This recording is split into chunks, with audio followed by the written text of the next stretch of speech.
they present the colors, followed by our good friend Roger Wise, who will lead us in the Pledge of Allegiance.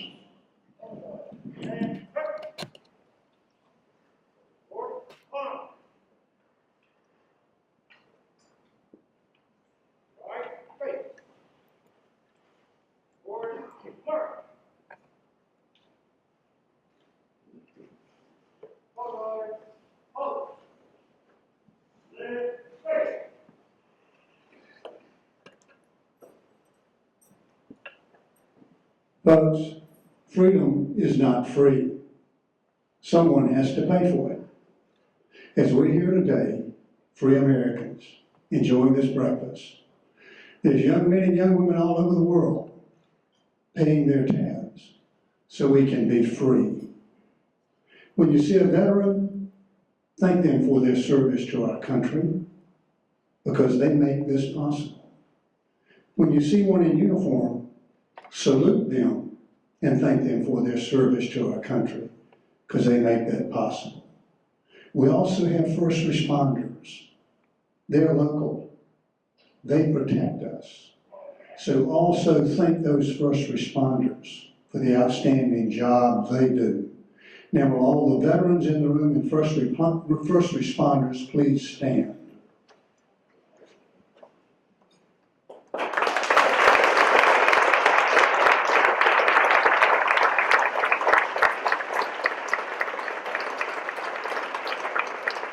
We salute you, and we thank you for your service to our country and your service to our community. Now let's everyone else please stand and join these great Americans in pledging the flag of the greatest country in the world, the United States of America. I pledge allegiance to the flag of the United States of America and to the republic for which it stands, one nation, under God, indivisible, with liberty and justice for all. God bless each of you, and God bless America. Thank you.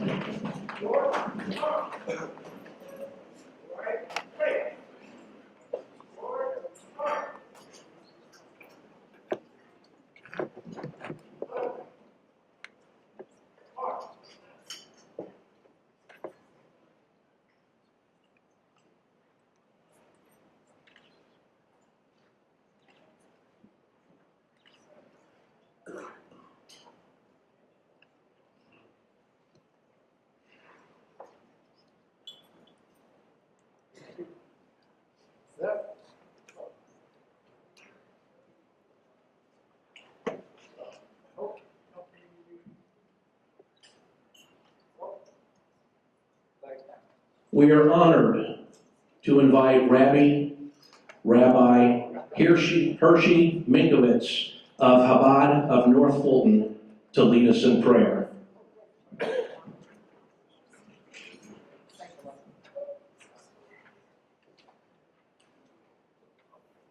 Up as two rabbis.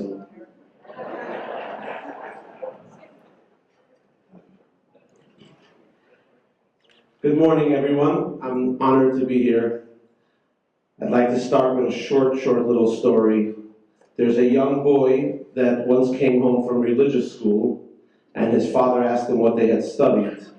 And he said that they learned the story of the Hebrews leaving Egypt and going to the Promised Land.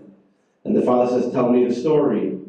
And he says, well, Moses was a big, strong man, and he beat Pharaoh up. And then while he was down, he got all the people together, and they ran towards the sea. When they got there, he got the Corps of Engineers to jump out and quickly build a pontoon bridge, and they all went over to the other side. And as the Egyptians came running after them, they blew up the pontoon bridge, and that was the end of the story. And his father looked at him and said, "Are you kidding me? That's what they told you?" And he looks at his father and he says, "The truth is, that's not what they told me. But if I told you the story they told me, boy, you wouldn't believe it." Ladies and gentlemen, I share this story with you because today, as I stand here today, this evening at sundown, we will begin to celebrate this holiday, the real version of the holiday, once again with the holiday of Passover beginning. The primary message of Passover is what was alluded to earlier about freedom and redemption. At the time, it represented freedom from physical bondage and slavery, and while it did not include pontoon boats and engineers, it did include God's awesome might and the demolishing of shackles and chains. Freedom and redemption is not only experienced by people leaving physical slavery and bondage, it's something each one of us can experience every day of our lives, albeit more on a personal and emotional level. So before we begin to eat, let us pray for personal redemption and freedom. Father in heaven, grant us the strength to overcome any personal challenges and limitations. Give us the ability to rise above anything that limits us from being who we truly can be. Sometimes the limitations are imposed by others, at other times they are self-imposed. In either case, they hold us back from going to the next level and reaching our maximum potential. Some of us may be slaves to habit that we can't get away from. Others may be tied up to temptation, yet others may be bound by fear, laziness, and a variety of other restraints. Please, God, let us remember your history of providing us freedom and redemption, and with your help, hopefully we can provide for ourselves that personal redemption as well. Amen.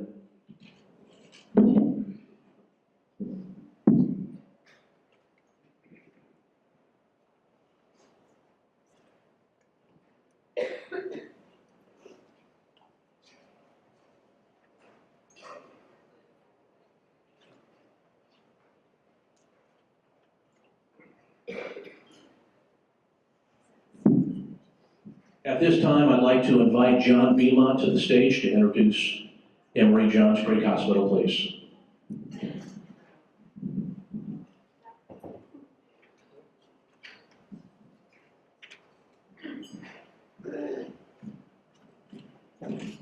Good morning.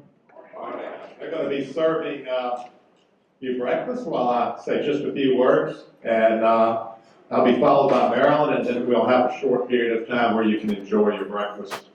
I'm John Beaumont, and I'd like to thank you for being here. I'm President and CEO of the Johns Creek Chamber. We, along with the Business Association, have hosted this event for many years. And in addition to that, I would like to give a warm thanks to Emory Johns Creek Hospital. They have sponsored this event every year since its inception.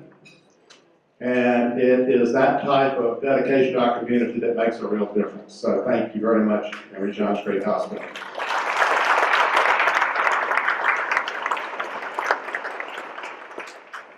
A few words regarding our chamber. We're celebrating our 10th anniversary this year, just as the city is going to do so.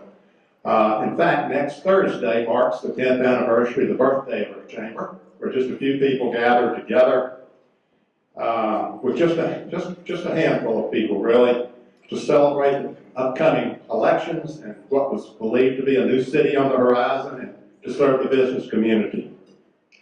That original founding group began with a mission, and that hasn't changed, to be the premier resource in Johns Creek for Johns Creek businesses to help them connect, grow, and thrive. And if you heard me before, I always say to connect, grow, and thrive because that encompasses what we try to accomplish every day. We've responded to that. We went from just a handful of people, and today we're an organization of almost 500 members. We host over 80 networking events each year, including our monthly luncheons and breakfasts. We give our members opportunities to meet both business and community leaders and elected public officials. We provide monthly learning sessions on subjects as varied as business planning to mastering QuickBooks. Each year we host the Johns Creek Business Expo.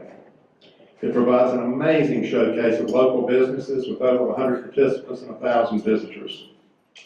We provide a small business resource center, a joint venture with the Chamber and the JCA, offering unlimited support to all new and existing Johns Creek businesses. And along the way, we've increasingly become the advocate and voice for our business community. We strive every day to be the exception. We're a welcoming and friendly chamber, and I invite you to learn more by going to johnscreekchamber.com. And now I'd like to invite Marilyn to come forward in just a few minutes and tell us a little bit about Emory-Johns Creek Hospital. Once again, your support and dedication to our community makes events like this possible. And at the conclusion of her remarks, if you would, just enjoy your breakfast, and we'll get started in about 15, 20 minutes.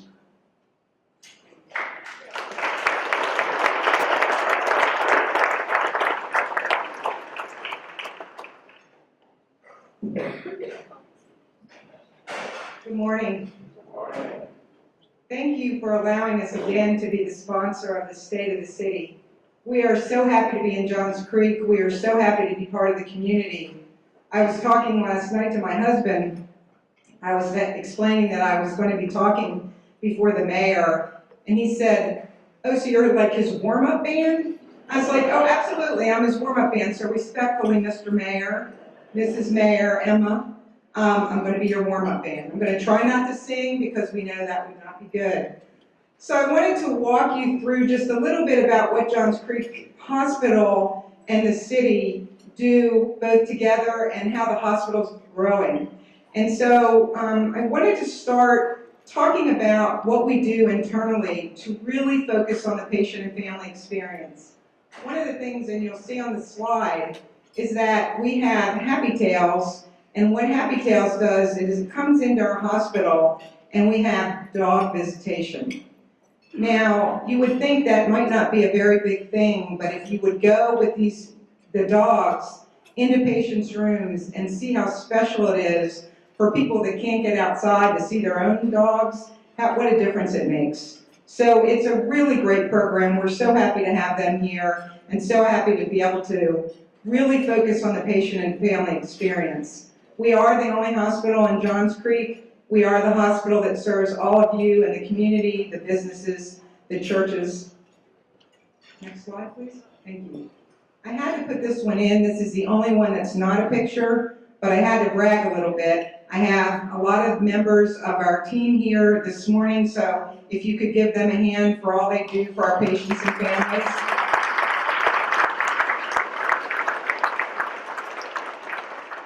And I'm also going to give a shout out right now to Lori Hansen, because every single slide after this slide is something that she's done. So Lori, if you could stand up for a second.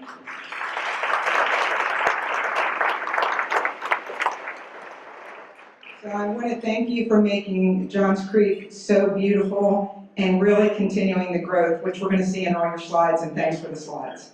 So on this slide, what you'll see is we consistently, year by year, have become the hospital of quality, and the hospital of safety, and the hospital that focuses on the most important thing, and that's the patients and the families. And so what you can see is that we have every kind of service that we have is a service of excellence. They're all accredited services. We do heart attacks, we do strokes. I'm sorry, I don't mean to talk about this when you're eating your bacon. We do a lot of things that really improves the health of the community, and we're really focusing on the community from the beginning of life till the end of life. We want to make sure that we partner with you all in population health so that together we make sure that Johns Creek is as healthy and well as it can be. This is a picture of our full team. We were at Perimeter Church doing some team building, and this really helps. As you know, when we're all happy at work and when we love the environment that we're in, we can provide the best care. So we do a lot of team building, and we make sure that we provide what patients and families need so that it's easy to work at Johns Creek and a place where you'd want to come to get care and have your baby. Next slide. So I want to walk through now a couple things that we've done. I say we in a very broad sense because this is really done by Laurie and her team. We do a lot of work. The first one, as you can see, is the Winship Cancer Institute ribbon cutting with my favorite ribbon cutter, John. And John in the chamber does so much for the city and has really helped us tremendously. And I'm so proud to be a part of the chamber. So that was the Winship Cancer ribbon cutting. The next one is our Education Center. A lot of you have visited the Education Center. Not only does the Education Center provide a space for us to do our educational programs, one of them is going on right now, a sports medicine seminar by the Emory Orthopedics. And so we do a lot of things in the Education Center, and it's really broadened the opportunity to have seminars and areas that we expand our knowledge, because we are part of an academic medical center, and that is part of our mission.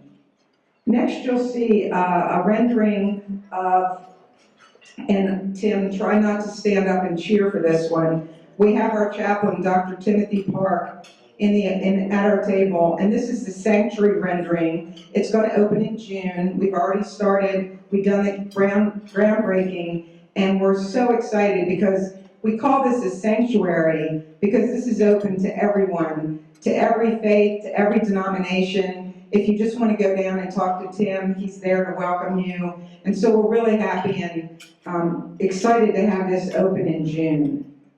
The next one is a rendering of our concierge desk. The reason I put this in here is because we know when you come into a hospital, it's a scary place to be. And we want to make it as friendly as we possibly can. So we're going to put a desk right in the middle of the lobby so that we can talk to every patient and family member that comes in and allow them to get really great wayfinding so they can find their way to any place they need to be. The most exciting part about this, and what everybody stands up and cheers for when we're in the hospital, is this is going to allow us to have, wait for this, Starbucks coffee in the hospital. I see Rob out there. I know you're going to come down and have some Starbucks coffee with us. And so we're really, really excited about that, and so is all of the staff. The next thing, on a more serious note, the next thing is a radiology expansion. We have the 5th busiest MRI in the state. And so that causes us great cheer, but it also causes us some delay when we're scheduling. And so we're adding our 2nd MRI to provide a lot more bandwidth on the MRI and provide what we need for the patients and families to get to places that they can get an MRI really quickly. The next one I wanted to show you was, these are renderings of the back of the hospital and what it's going to look like when we add the MRI. So not only are we adding MRI, radiology, beds, but we're really paying attention to what it looks like, what we do as far as where we go next, how do we partner with the city and make sure we get what we need, not just for us, but also for all of our partners. The one thing that we're going to do this year is we are going to add 10 beds for observation, and what that means is you can come into the emergency department now, and if you're not quite ready to go home, but you don't need an inpatient stay, we'll have a bed that we can use, and you can be in there for up to 24 hours in a status that we can care for you. It'll be very close to the MRI, right next door actually, and the way it's designed, there's 20 beds, and we will be able to utilize all of those. So we're really excited about that. And the other thing that we're really excited about is we've run out of parking. And so we are going to need some more parking, or we're going to expand. And the last photo I want to show you is our proposed campus growth. So in 2018, we fully will have a need for another floor. Very excited to know that we need another floor. And with that, we'll have a parking garage and other things that will really enhance the experience at Emory Johns Creek Hospital.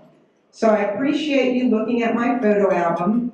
I'm very happy to be able to tell you that Emory Johns Creek is here. We're here to serve you, and we're here to stay and partner with the city. Thank you very much.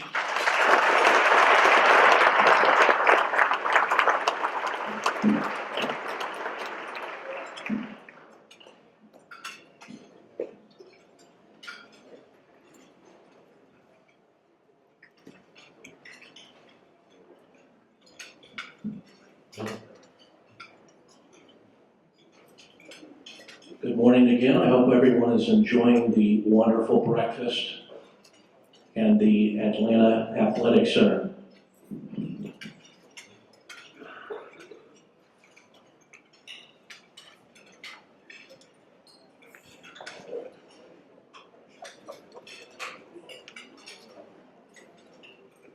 I would like for everyone to enjoy their breakfast. Please take just a moment, if you will. Enjoy that breakfast, and John Beaumont will be up momentarily. Thank you.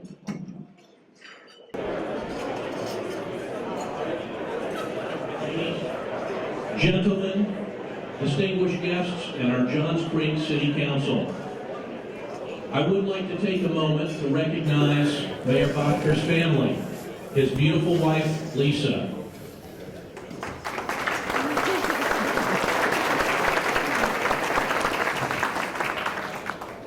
Again, welcome. Like many here, I am a local business owner and active supporter of this community, and have enjoyed that privilege since acquiring my business in 2009. The JCBA has co-hosted the State of the City with the Chamber of Commerce, and through the generosity of our sponsor, Emory Johns Creek Hospital, since 2009. And it is our pleasure again to welcome you this morning. Since our founding in 1997, the JCBA has been the premier business networking association in the Johns Creek region. As we look forward to entering our 20th year, we continue to provide our members with successful Business Without Borders networking and education events that span diverse business, city, chamber, and civic organizations from within the city of Johns Creek and the counties of Fulton, Forsyth, and Gwinnett. Our unique mix of business networking, education, and strong relationship alliances provide our membership powerful exposure into many unmatched business opportunities and activities. As a way of recognizing the value that this community, our customers, bring to us every day, the JCBA awards scholarships every year to 4 outstanding seniors from Chattahoochee, Johns Creek, Northview, and Lambert High Schools, and 1 additional scholarship to a child of one of our members. Since our inception, this program has given over $30,000 back to the community that has given so much to us. At our May 17th meeting, we will be honoring those scholars, and I would like to invite each and every one of you there to join us. Please visit our new website, which is a big deal to us. The address is right there on the program, and if you are not a member yet, please sign up for a complimentary visit that evening. I assure you it will be one to remember, not only for the scholarship, but for the food, drinks, and networking that have made us famous. On our website, you will find more information about the Johns Creek Business Association, so I will leave that there. Because it is my privilege now to introduce my good friend, our own Mayor, Mike Bodker, and that's not easy, folks. He has quite a resume. It is almost impossible to talk about Johns Creek as a city without talking about Mayor Bodker. Frankly, one shouldn't even try. In 1998, citizen Mike Bodker, at the time a freshly minted Georgia Bulldog and new resident to Northeast Fulton, started his career here like so many others as the president of his homeowners association. It wasn't long before the powers that be saw his passion for fair, honest, transparent governance and tapped into his potential. In 2005, he assembled a small group of volunteers and led the effort to form the city of Johns Creek. The rest is history, as they say. And this year, he celebrates his 10th as the only mayor the city has ever known and the longest-serving member of the Johns Creek Council. Mayor Bodker's leadership has seen the city enjoy numerous accolades, too many to list, vastly improved infrastructure, and a public safety department that is known as one of the most dedicated, professional, and respected in the county. Just as important, he has been at the helm as we, a group of citizens and businesses, went from a loose association of people to a true community, a city.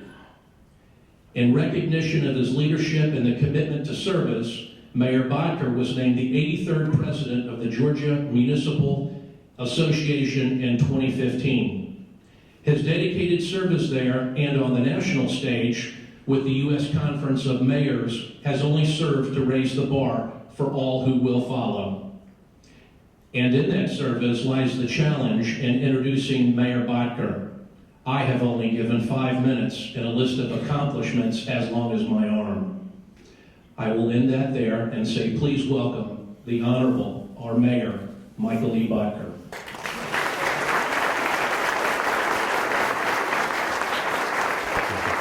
Microphone's turned off. No, you take it. Take it away. Thank you, Stephen.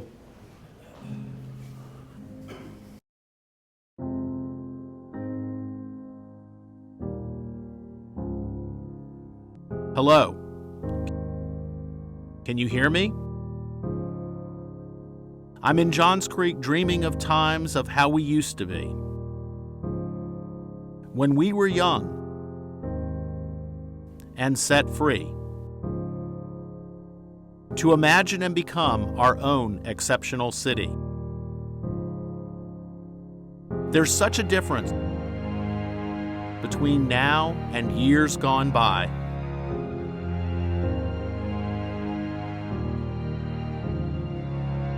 So hello from the other side.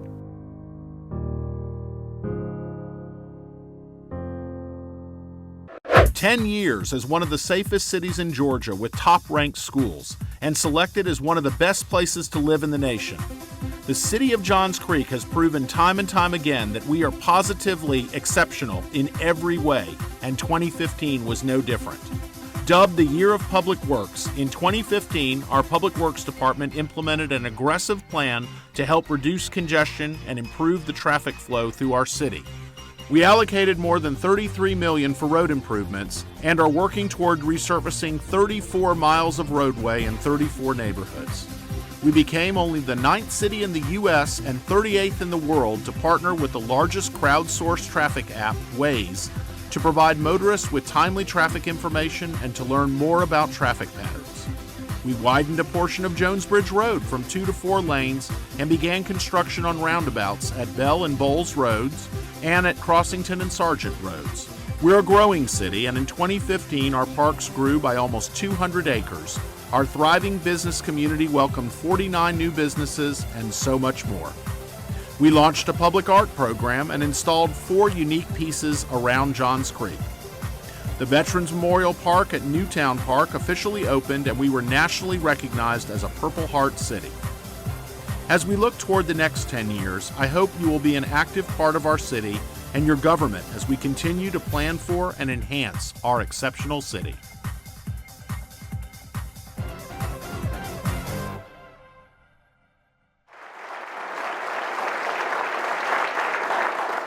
What a great video, but you didn't honestly think I was going to sing that, did you? A couple of quick housekeeping things. One, I just want to make sure that our mic's working in the back. Excellent. You've got a few pieces on the table I wanted to point out. One, our annual Parks, Recreation and Parks program report. Hope you'll have a chance to take a look at that. Second, you've got our annual report. And I want to point out that if you'll open up to page 1 in that report, just after the inside cover, you might want to have that open while I'm speaking today. 1, so that you won't look at me as much, and then 2, because that's mostly what I'm going to be talking about. And then finally, we've got a little gift for you.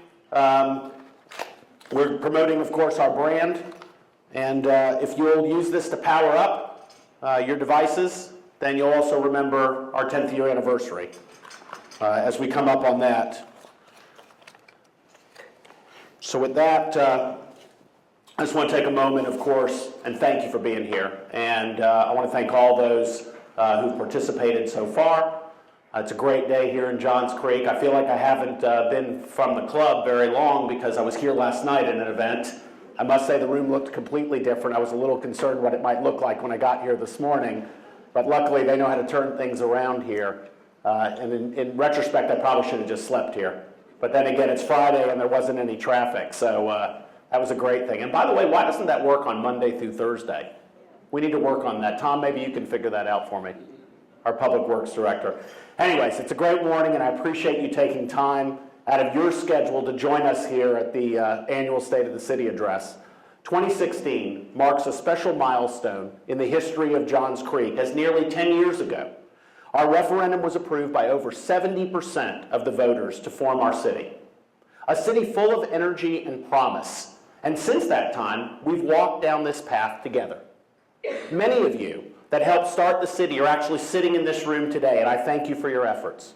We've shared a common goal: to meet our fate and create what would be the ultimate in self-determination, a city that would be ours. A city where we made our own rules to follow and set goals that set us apart. We dared to dream a dream of what we could become. And as we've grown into an even more exceptional community during this relatively short period of time, we have much to celebrate. Widely sought after residential living, highly acclaimed medical facilities, and premier municipal services have been at the forefront of our success. Top schools that are nationally recognized for academic excellence, safest large city in the state, world-class golf and tennis, 300 acres of parkland and growing, and of course, our high standard of life. It's easy to understand why, according to 24/7 Wall Street, Johns Creek was recently recognized as the third best place to live in the entire United States. Over the last 2 years, we've been refining our brand, Be the Exception. You're going to hear that a few times throughout this speech. It's not just a slogan, it's an ever-evolving goal. And there's no better representation of that ideal than the high-quality people who are continually drawn to this city to live and establish businesses. Our residents and business owners come from all over the nation and the world.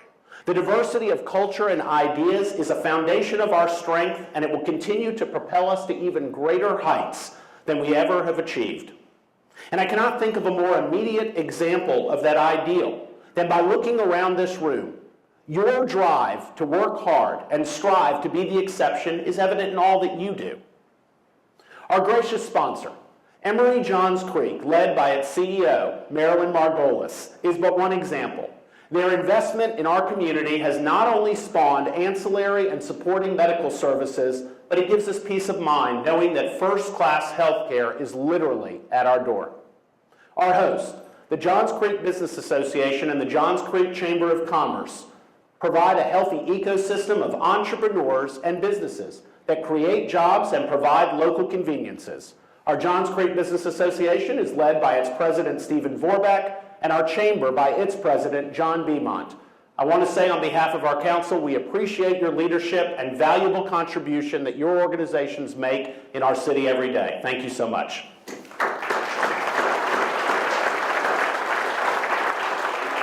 Of course, I'd be remiss if I didn't talk about this beautiful location, the Atlanta Athletic Club, under the leadership of Kevin Carroll. It surrounds us this morning, and it supports our desire for leisure activities that are world-renowned and hospitality that only an exceptional city can deliver. The Johns Creek Community Association, which helped get the word out about today's event, has a long history here in Johns Creek, and it's now led by its president, Judy LaFave, and has shown its influence in shaping the very fabric of our city well before we ever dreamed of becoming who we are today. Our City Council, who work diligently for the people of Johns Creek to help ensure the long-term success of our city, are dedicated to shaping our vision to be exceptional. I'd like to take just a moment and acknowledge each member and ask them to stand as I call out their name so that they can be properly recognized. Councilmember Lenny Zaprowski.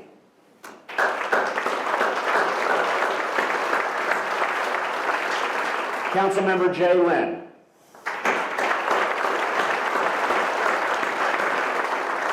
Councilmember Corey Davenport. Councilmember Bob Gray.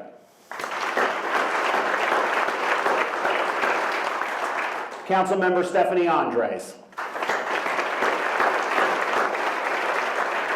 And our Mayor Pro Tem, Steve Broadbent. Of course, I'm always excited to be joined by my good friend and longtime resident of Johns Creek, Lynn Riley. Please stand and accept our thanks and support for your continued role as our State Revenue Commissioner. We also have our Fulton County Commissioner and Vice Chair, Liz Hausman. Liz, I could sit here all day. You know, they talked about my bio. I could talk about you all day and how you've risen to the challenges of higher office, but I just want to thank you for your continued partnership for our city. Commissioner Lee Morris, thank you for your service on the Fulton County Commission. And I don't know if he's arrived yet, and if he hasn't, well, he's going to miss what I have to say, but Mayor David Belisle, my friend and colleague here in North Fulton, I want to commend him for the great job that he's doing in Alpharetta, and David, you can slow it down just a little bit if you don't mind. But I also he gave me a gift on my 50th birthday, which wasn't that long ago, and it was a map on 50 ways to avoid Avalon, and I'm still working on that. Mayor Eric Clarkston, who, by the way, is celebrating a birthday this week, so again, happy birthday, Mayor. Great job you're doing down in Chamblee. The renaissance that you've brought about there is simply amazing. At the vanguard of our exceptionalism is our Fulton County Board of Education, and I'm proud to say that President and Johns Creek resident Linda McCain has been representing us since 2010 and now serves as president until 2018. Linda McCain.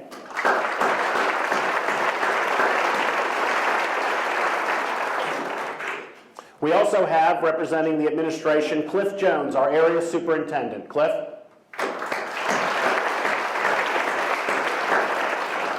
And you didn't know you were going to be standing up and being recognized, but former Councilman Chris Coughlin, thank you for being here today.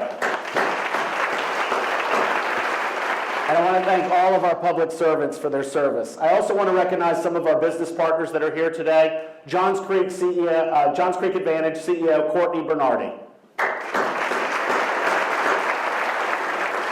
Fulton County Development Authority Executive Director Al Nash. And Johns Creek Foundation President, my good friend Wayne Carroll.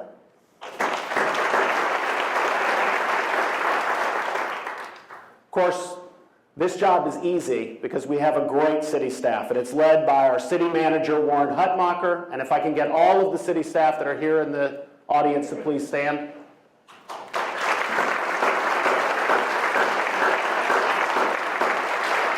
These are the faces that bear our logo on their sleeve, representing our city every day. I could not be more proud of the team that we've got in Johns Creek. They take such great pride in what they do. All they want to do is make a great city, and they do that every day. Thank you so much, Warren, for you and your team. I'm going to point out one.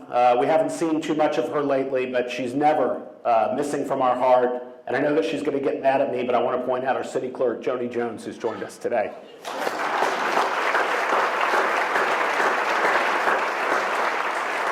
Not only is she the current president of the Georgia Clerks Association, while I happen to be president of the Georgia Municipal Association, she's the best damn clerk in Georgia. So thank you, Joni.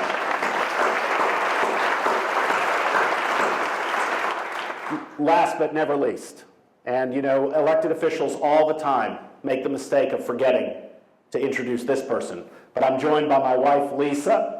And for those of you who don't know, Lisa's carrying our little baby girl, Emma Kate, who I think will be ready to face the world around June, assuming Emory does their job right. So.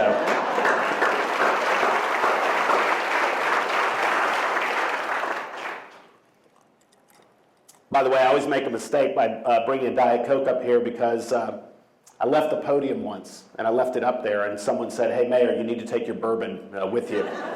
So I just want you to know there's nothing in there. I'm truly humbled and honored to be your mayor. I'm constantly inspired by those around me, and as we look toward the future, I'm heartened by the path that we've forged. I've noted some exceptional people that lead our city, but I've not highlighted another and arguably most critical demographic to our future, our young people. At our March 14th council meeting, we had 3 groups of Northview High School students approach the podium, and I was literally brought to tears as I sat in awe of their vision to make this world a better place. Their selfless drive to help those in need demonstrates a maturity well beyond their years. The inspirational examples of young people from each of our schools within the city would literally take me hours to recount.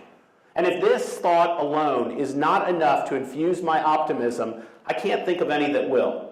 But I'll talk a little bit more about their influence a little later this morning. Another recent event from which I draw inspiration followed our council's 2-day retreat in the peaceful city of Mountain Park. Now, putting 7 individuals, much less elected officials, with differing opinions, backgrounds, and perspectives into a room for 2 full days and live to tell about it, that's inspiration enough. I do sincerely respect each of our council members because they're just as passionate about this city as I am. And after some open discussion, we joined together and walked away with a more succinct mission and vision statement and 6 associated goals that we will focus on in 2016 and beyond. Within those goals, we created 5 task forces that will be led by the council members themselves, supported by staff and citizens, relative to the issues at hand. And I'm going to outline the responsibilities of each of those as we move along this morning. Let me start with our new mission, and it's quite simple: to be an exceptional city. The goal was to have a simple yet aspirational mission of which all things that we do can be judged.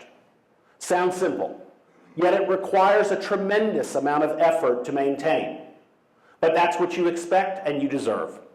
Our vision states that Johns Creek strives to provide for an exceptional residential community with ease of movement throughout, an alive town center, and a vibrant business community. So, the question you may be asking, how do we turn this vision into a reality? Well, let's begin by taking a closer look at the 6 goals and how we've already moved in the right direction in 2015. Our first goal was to focus on transportation. I know, everyone's favorite subject. By providing a comprehensive transportation network that facilitates ease of movement throughout the city.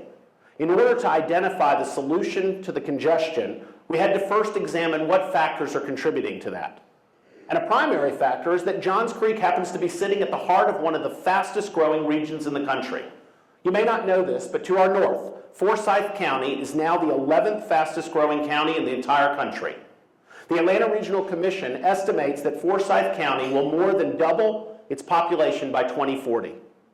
To our east, Gwinnett County will surpass Fulton, sorry Liz and Lee, as the largest county in the state, adding another 500,000 people by 2040. On our western border, the city of Alpharetta alone has increased its population by nearly 10%. And here, at home in Johns Creek, our population has increased by just over 8% since 2010 alone. So, when you factor in the growth, both in Johns Creek and surrounding areas, the volume of motorists throughout our city each day is simply staggering. As a result, we've determined that over 50% of the traffic in Johns Creek both originates and ends outside our city. We're merely the pass-through. As we face these challenges, our success will continue to rely on agreements with our surrounding jurisdictions and a continued partnership with the Georgia Department of Transportation, because the Georgia Department of Transportation has the lead on many significant projects throughout Johns Creek. Our Public Works Department is invaluable, and their dedication to identifying innovative ways to improve our roadways and leverage technology reflects their tireless effort to conquer this challenge. You've heard me say this many, many times, but you can't shove 10 pounds of sugar in a 5-pound bag. But the thing that I appreciate about our Public Works Department is they've learned how to make the best of those 5 pounds of sugar. Our strategy includes a 2-pronged approach. Our first is to integrate our 5-year transportation strategy into our overall comprehensive land use plan. Our second is to work with our regional partners through the Transportation Resource Implementation Program, or TRIP, so that we can make wise choices in improving our local roads while focusing on corridor improvements. Over the last 2 years, our City Council and Public Works Department have taken a more aggressive approach to improving our roadways. We began or completed 15 traffic improvement projects and currently have 25 more projects in our pipeline, all identified to help you move through our city more freely. In 2015, the City Council dedicated more than $5 million to roadway improvements and received an additional $10.6 million in federal matching funds. We're well ahead of schedule to fulfilling our promise to making neighborhood road resurfacing resurfacing the streets in our neighborhoods a top priority. with 34 neighborhoods completed in 2015 and 26 more slated this year. As part of our ongoing intelligent traffic system rollout, our crews will soon install cameras at key intersections and connect them with fiber optic cable back to our traffic control center at City Hall. There, they'll be able to monitor the lights and change the timing at will to ensure that traffic is freed up. In our continued pursuit to leverage technology and innovation, we became only the 38th city in the world and the first in Georgia to partner with the world's largest crowdsourced traffic app, Waze, which will help improve our ability to better prioritize future dollars for roadway improvements by watching the current traffic patterns and making adjustments as needed. So as you can see, all of these improvements are designed to help motorists move more efficiently. We recognize that traffic woes affect everyone, and although the improvements have made most of our lives a little bit better, we cannot please everyone. And to prove that, I want to tell you a little story. I was walking around City Hall not that long ago, and I happened to enter into the cube of Janet Rossi, our citizen responder. I think we've got a picture to show you on this as well. There was a picture with it. There's the picture. And what had happened was we had a cul-de-sac, and there was a little depression in the cul-de-sac, and the depression was collecting water, and the neighbors called, as neighbors do, and they said, "Hey, city, come out and fix it." So we came out, and you can see that little thing hanging on the ribbon there, and it was this. It's the Declaration of Bodker Court. The kids had put it there, and it says, "We, the children of Bodker Court, demand that you leave the puddles in the cul-de-sac alone. We don't want them gone. By taking away the puddles, you're taking away a bird bath and the children's playground at home. We object to the cruelty shown to the puddles." Signed, the children of Bodker Court. And they had a couple of bubbles here with some other thoughts, and I think 3 of them are very important. These are our puddles. Our puddles are ours, not yours. And my favorite, which I hear from the council all the time, stop it. Look, if we simply nod our heads, we're going to get a plan that addresses the needs of the few at the expense of the many. Mayor Belle and I stood firm, along with our respective councils, against the move to move heavy rail up 400. And I believe that our stand led to the creation of Senate Bill 369 under the great leadership of Senate Pro Tem Jan Jones.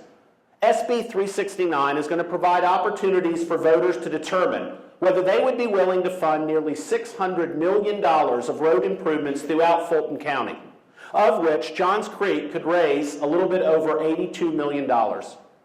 We're currently finalizing a list of projects that would potentially be included in that referendum if it were to move forward. It's far from decided, and we will actively seek public input all along the way.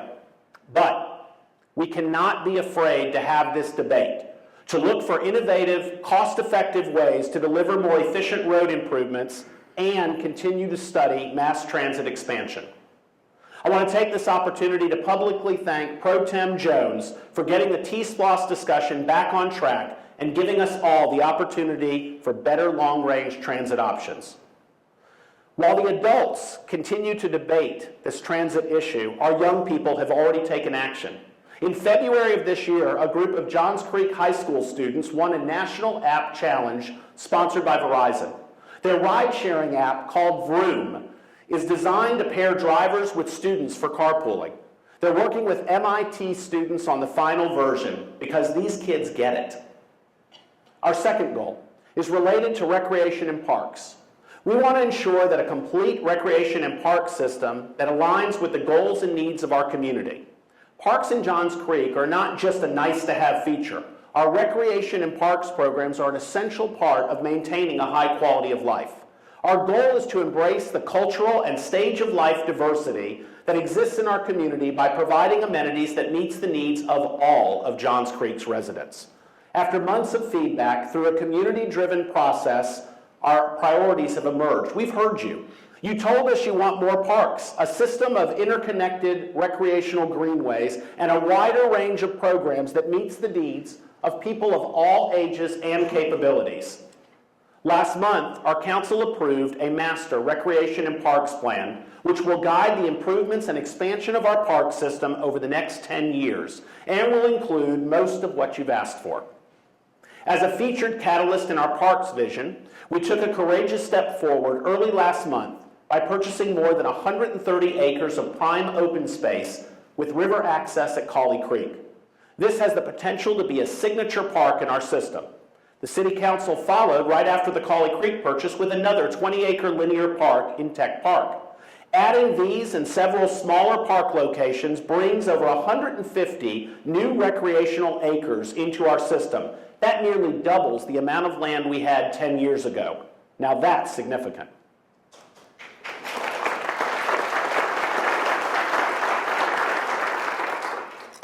I want to take this opportunity to commend our council and manager for recognizing our sense of timing and the need for preemptive purchases to acquire precious land before it vanishes. I appreciate our citizens and their interest in improving and growing our park system and for suggestions on what we can do that's possible. Our third goal is to implement a holistic economic development plan that addresses infrastructure, workforce, community, and land development needs. To accomplish this, the City Council approved the city's first Strategic Economic Development Plan, or SEDP, in February of this year. The SEDP represents a citywide strategy that's designed to establish Johns Creek as a competitive force in the economic development arena. It's also to safeguard a strong business climate while preserving and protecting our high-quality residential character of the city. The SEDP was informed by lessons learned from other cities and includes recommendations that involve increased public-private partnerships, attracting key businesses that fit the character of Johns Creek, and protecting the assets that have resulted in our reputation as Atlanta's premier residential community. One of the tremendous benefits of this is that it will not compel the City Council to act or allocate expenditures in any way, but rather lays out a framework with various checkpoints throughout the process that will be crafted through citizen engagement. It includes consideration of the potential impact any decision may have on transportation and movement throughout our city.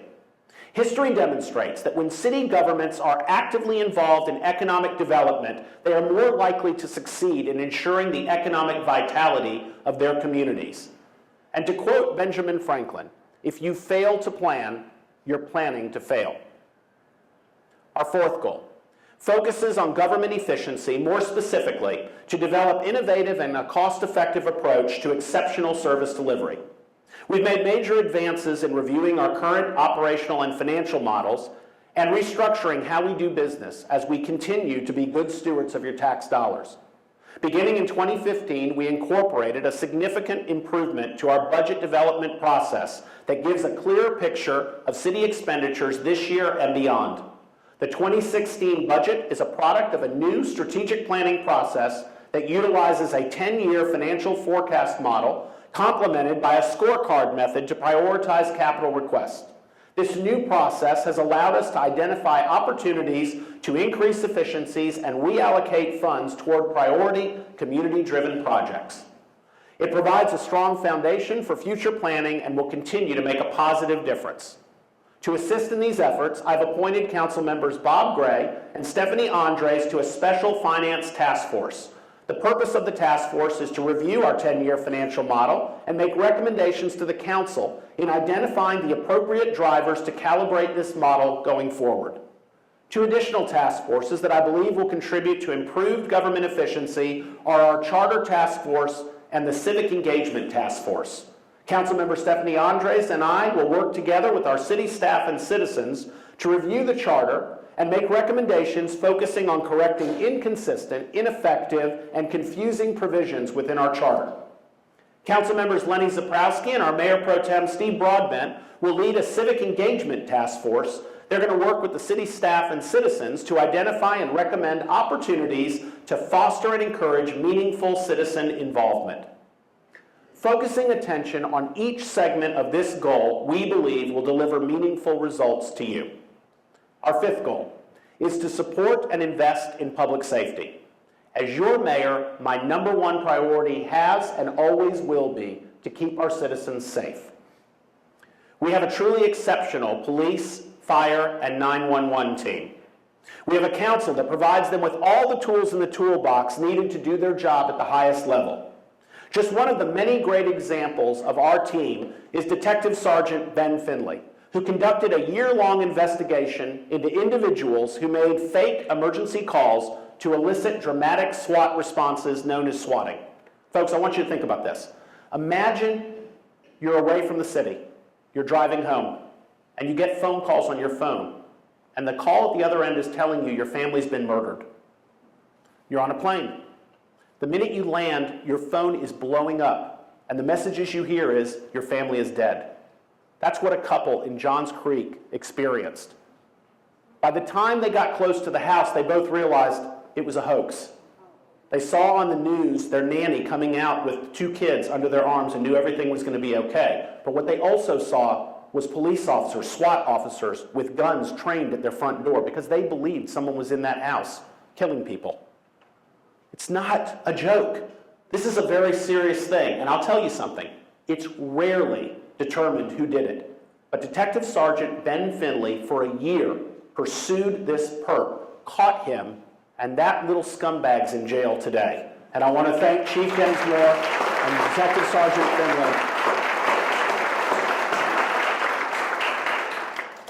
Ben's gotten quite a notoriety, and he's brought notoriety to the city. He's going to be, he swore, or he appeared before Congress in April, talking about and trying to move forward federal anti-swatting legislation, and he worked with our former council member and State Representative Brad Raffensperger on a bill to do the same in Georgia. There's also going to be a PBS documentary this fall touching on the same issue.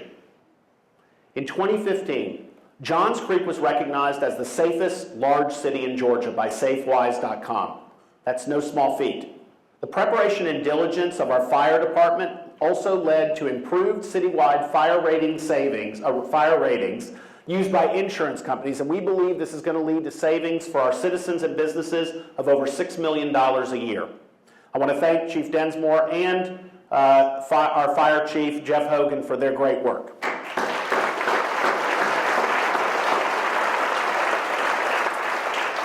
As our population grows, we've planned ahead to ensure that our public safety keeps pace and that our police and fire departments remain properly resourced. In response, we've hired 4 new police officers to help improve response times across the city. We've also hired 3 new firefighters and an additional fire marshal to keep up with the demands of that department. Our fire departments also made strategic purchases of state-of-the-art equipment, including a new swiftwater rescue boat. This boat is able to literally skim across shallow water, which occurs many times in the Chattahoochee River, so that they can get to overturned boaters or folks wading into the water when it gets too deep very, very quickly, and they've already saved lives this year. All around us, we're facing a continually tragic issue, a heroin overdose epidemic, and we are at the heart of the problem. Nationally, more Americans now die of overdoses than they do in motor vehicle crashes. Think about that for a moment. I could take our entire State of the City address to speak about this issue, and in fact, Vermont Governor Peter Shumlin did that recently in his State of the State address, because this is an alarming national crisis. I've sadly pointed this out at a recent council meeting because no one's immune. It's right here. It's right under our noses. And while we continue to fight from all angles, we are doing something about it at Johns Creek. We've included our police department to combat this epidemic in our strategic plan. We've joined the U.S. District Attorney's Northern District of Georgia Heroin Working Group. And I also want to acknowledge our District Attorney Paul Howard's task force and the work of the Fulton County Commission for keeping this issue at the forefront. And as our police officers and paramedics are usually the first to deal with the gut-wrenching scene involved in an overdose, this past year we budgeted for each officer to carry what is known as Narcan. This injectable drug counters or reverses the effect of an overdose, and it literally saves lives when time is of the essence. We cannot let pride nor fear of what our neighbors will think to prevent us from protecting our most precious gift, our families. Our 6th and final goal is to preserve our residential character and to enhance our sense of community. The Council's approach to this goal reaches well beyond preserving our high-quality residential character. It focuses more on our citizens and the myriad of cultures that are represented throughout our city. It defines our character and gives way to a stronger sense of belonging. Nearly 25% of our residents represent large demographic populations such as India, China, South Korea, and other nations. Council members Jay Lynn and Bob Gray will be leading a cultural ethnicity task force whose purpose is to identify various opportunities and make recommendations to engage and celebrate the various cultural ethnicities and identify any existing cultural barriers. Just a small microcosm example that I can give you is year after year I'm invited to go to Wilson Creek Elementary for their Thanksgiving celebration. And the last time I showed up, they told me that over 27 countries are represented in the heritage of their kids. That's amazing. When anyone is asked, why Johns Creek? I think the answer must begin with our schools. Our education system is consistently recognized as leading on both a state and national level. And that begins with strong guidance from the superintendent down to the substitute teacher. The expression, a rising tide floats all boats, describes our interrelated dependence on each other for our mutual success. And to ensure that we always stay focused on supporting our schools, we are committed to a stronger communication path with our principals and administrators. To assist in that effort, Council members Corey Davenport and Lenny Zaprowski will be leading our school support task force to identify and make recommendations to strengthen our relationship with all of our schools, both public and private, and to create a greater collaboration on pertinent issues. Another important component of enhancing our sense of community will be updating our comprehensive land use plan. Although not required until 2017, the Community Development Department has already begun its update to the 2030 Comprehensive Plan. This review brings together key stakeholders and interest groups that will guide land use well into the future. Last year, I put forth a rather ambitious plan. I asked each of you to confidently step forward with me and be a part of the legacy that would define Johns Creek. I believed then, and I do now, that the challenge before us was worthy of a call to action, a bold approach to the way that we think about our city. Why? Because we are the exception. And those that lead with that attitude are the ones that empower others to believe in their own greatness. That attitude must prevail if we are to succeed. If nothing else, last year's speech certainly got our community's attention. It was meant to. It started a needed dialogue. In some corners, it was very misrepresented, but it raised the issue that remains to be answered. How can Johns Creek sustain itself by staying stagnant while all the other surrounding communities are moving forward? My answer was to get in the game, to create a town center with a sense of vibrancy unlike any other while protecting our premier residential character. It's happening all around us: Duluth, Peachtree Corners, Alpharetta, Roswell. As a result, our tax dollars are being spent there and not here where we need them. Looking back at the history of our humble beginnings, let's remember something. Decades ago, the Standard Club and the Atlanta Athletic Club were the first to establish a beachhead of first-class golf and club facilities, thus attracting more people to the suburbs and spurring a housing explosion. A visionary, Charlie Brown, then developed a business park, Technology Park, which became the core business trademark of this area. You may not realize, but Tech Park actually takes up more than 4% of the total land mass of Johns Creek. It also includes mature landscapes, lakes and trails, businesses and homes, but more importantly, it's ripe for redevelopment. I key in on Tech Park because it is but one of a few spaces in our city that is capable of growing with the needs of our community. It makes sense. So how can we utilize this space and others that would serve the same purpose? How can we take advantage of the merits and bend them to make them our own? This is our opportunity to be unique, to set the stage for what I know the majority of our citizens want: a sense of place. A gathering centerpiece that allows families and friends to enjoy social events, arts, music, theater, food, conversation that will take our minds away from the everyday stresses.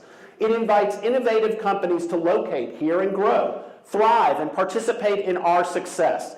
It attracts sought-after talent for those employers and employees who demand a well-rounded living and working environment. We're in a good position now to work our way toward our own town center, one that distinguishes us from the rest, one that captures the vibrancy of great spaces and includes some of the essential elements of other great cities, all while maintaining our residential character. Let me repeat that. All while maintaining our residential character. It can be done, and we have every means to make it a success. But with all ambitious ideas, it can't be done alone. With the support of you, our nonprofit organizations, our private entities and businesses, we can fully realize what we are destined to become. This may take decades, but it must start with a single layer and build upon our success along the way. As I mentioned earlier, our youth are our eyes to the future. Their ideas and free thinking fuel a modern society, and I don't want that to be wasted. Thus far, they've not really had an active voice in our community, and I want to change that. I want to invite them to literally have a seat at the table and make plans for our future, their future. Their influence can shape and alter the way we think about our city like no other. They may not make up 100% of our population, but they surely make up 100% of our future. As of today, I'm announcing a mayor's initiative by forming a Youth and Millennials Advisory Council that will join together the brightest minds from each of our high schools and college graduates to do just that. Let them dream. Let them imagine a city that they want to come home to, just as we did 10 years ago when we formed it. What do they see that we don't see? And what can we become that they dream we can become? And how do we take those ideas and make our city what we strive to be? Exceptional. This is what makes us exceptional and gives us the confidence to say that out loud. It was not by chance or blind luck that we have become one of the most admired cities in which to live, work, play, and be educated. Over the past decade, we have leveraged our experience, talent, strong work ethic, and high values to create the strong community that exists today. And I'm confident that when we look back at the first 10 years with great pride at the decisions we are making together today. My final message to you is this: we are blessed. God did not put us here at this time and at this place to be ordinary. Exceptional ideas come from exceptional people. Let us continue to write our own history as we began this journey 10 years ago, and prove each and every day that we are and will continue to be nothing less than an exceptional city. Thank you, and God bless you.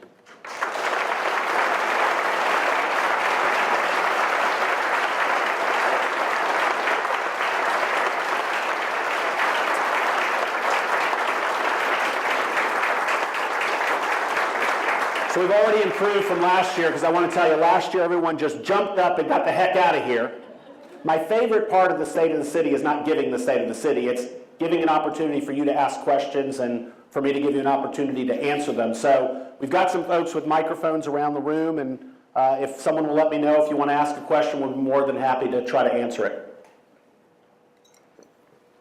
Now you're going to blow this whole thing if no one asks a question. Surely someone's got something on their mind. I have a question. Yes, Render. Is this on? How do you see transit, and I know that you've identified the millennial population as sort of a key ingredient to the growth of the city. How do you see transit and potentially reverse commuting from within the city for the younger crowd that wants to live in, Buckhead or the bar scene? How do you see that interacting? Well, I don't know if I'm going to address the bar scene yet, but look, transit's a very complex topic, and we've been really talking about this for quite a while now. And I've got to say, this has been a very healthy conversation over the last year, and I'm really glad that we put the brakes on moving the heavy rail up Georgia 400, and here's the reason why. We may come back to that answer, but it was a $1.6 billion investment, and it was, in theory, going to only affect 5% or less of congestion.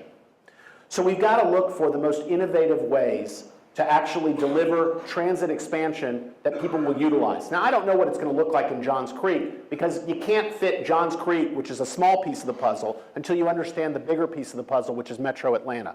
So what we really need to focus on is, what is transit going to look like tomorrow? I think Wayne Gretzky said it best. Don't skate to the puck, skate to where the puck's going to be. I'm not entirely sure that heavy rail is where the puck's going to be in 10 or 15 or 20 years. And the investment you make today will not be available till 10, 15, or 20 years. So let's figure out where transit's going, and then let's skate to where the puck's going to be. So we're going to have a healthy discussion. We've been having a healthy discussion as a city council. Yesterday I was at our North Fulton Municipal Association meeting, which brings the mayors and some of the council members together. We continued that discussion. I think we'll continue that discussion over the next year. We want to bring in the entire metro area to figure out a master plan and then figure out where Johns Creek plays a role in that. And of course our citizens have to tell us what they want. Other questions? Roger Weiss. Make a statement. You mentioned Jan Jones. Last Saturday morning, I congratulated her on getting involved in that issue, and in 2 weeks, working it out. She told me, she said, Mike Bodker told me I better get something done. So she got something done. Wednesday of this week, Liz Hausman and Morrison, they passed a bill to make Narcan available to every municipality in Florida.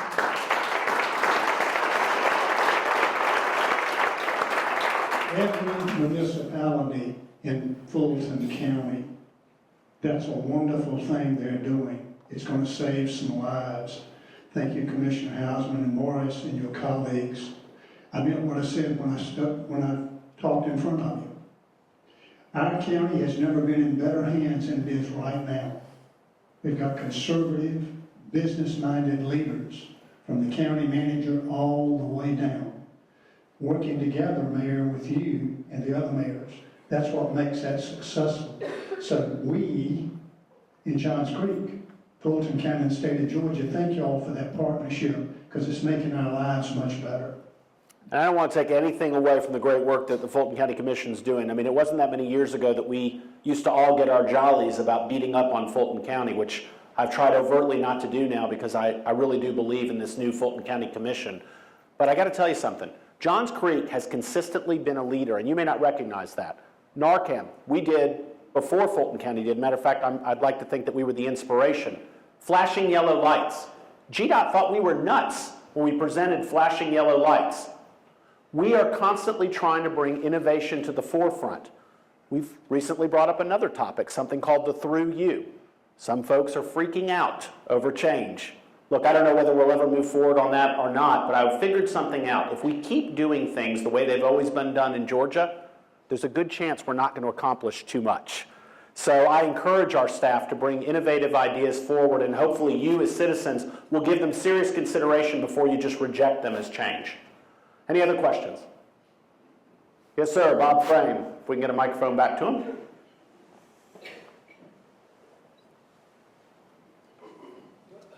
Thank you. I have a question regarding the town center. I know in the program it says by 2017. Where are we now in the planning determination phase of what it's going to be? For those of you who couldn't hear the question was, where are we now in terms of our plan for a town center? Well, if I give you the honest answer, nowhere. We did some planning, and it was very misrepresented. It was supposed to be an iterative process in which we would throw out ideas and we would use them to test our community's desire for certain types of things. Instead, somebody and a few people decided to stitch it all together and make it look like something that it wasn't. We also realized that maybe we need to look at other areas of the city besides just Tech Park. So now we're going to give some conscious thought to, and by the way, there's only a few places that it can ultimately end up. But we're going to look at all of those, and we're going to give serious consideration to where it might be, and serious consideration to other benefits that a town center located in one location or another might have. But ultimately, we're going to figure out a plan for every area of the city, even if it's not the town center that goes there. So I'm encouraged. Again, sometimes it's good to take a step back. Now we've taken a step back, but I hope we won't be stepping back too long, because we need to step forward quickly. Folks, the folks around us are not sitting around. Peachtree Corners is already further along in their town center, and they became a city only a few years ago. We cannot sit back and allow ourselves to be stagnant. We must move forward. And that requires a little bit of a leap of faith between you and us. We've got to partner and move things forward. Any other questions? Seeing none, I'll just simply say thank you so much for the honor and the privilege of being your mayor. I've enjoyed these last 10 years, and I'm looking forward to however long I have the privilege and opportunity to continue to be your mayor. We've got a great council, a great city staff, but most importantly, we have the best darn citizens in Georgia. So thank you so much for your continued partnership.